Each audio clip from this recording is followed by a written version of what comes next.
పల్లి పుట్నాలతో ఇడ్లీ కానీ దోశకి కానీ పునుగులకు కానీ చట్నీ చాలా బాగుంటుంది.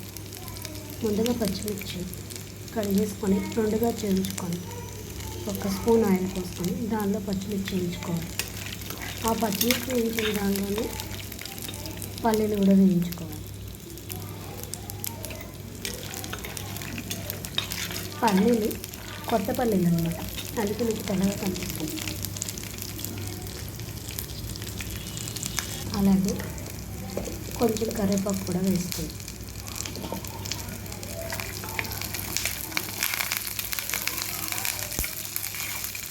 చట్నీలో ఎప్పుడైనా ఉంది కరివేపాకు వేసి చేయండి, చాలా చాలా బాగుంటుంది. కరివేపాకు వేసుకుంటే ఎంత మంచి స్మెల్ వస్తుంది. ఇది పునుగుల్లోకి అన్నమాట. ఇప్పుడు దీన్ని చల్లారబెట్టుకున్నాం. స్టవ్ ఆఫ్ చేసి కిందకి దించితే కానీ త్వరగా చల్లాలి.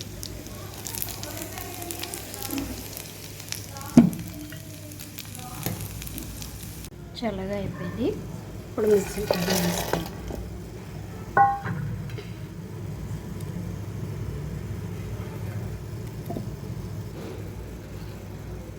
కొంచెం జీలకర్ర, ఒక రెబ్బ చింతపండు, రుచికి సరిపడిన ఉప్పు, మనకి కావాల్సిన పుట్నాలు,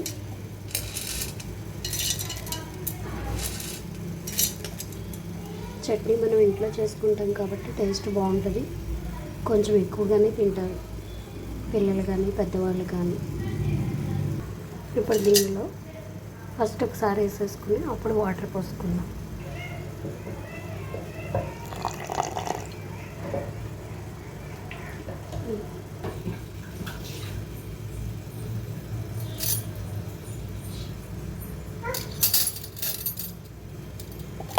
ఇప్పుడు చట్నీ పోపు పెట్టుకోవాలన్నమాట.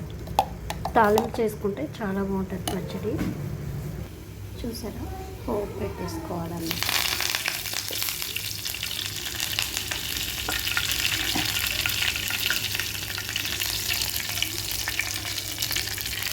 మంచిగా ఎన్ని చట్నీ రెడీ అయిపోతుంది.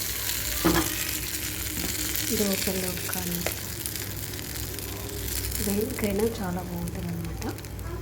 మీరు కూడా ఇలా ఒకసారి ట్రై చేసి కామెంట్ చేయండి. ఫైనల్గా మాది పునుగులు అన్నమాట. పునుగుల్లోకి ఈ చట్నీ, ఇదే చట్నీ దేనిలోకైనా బాగుంటుందండి. మీరు కూడా ఒకసారి ట్రై చేయండి.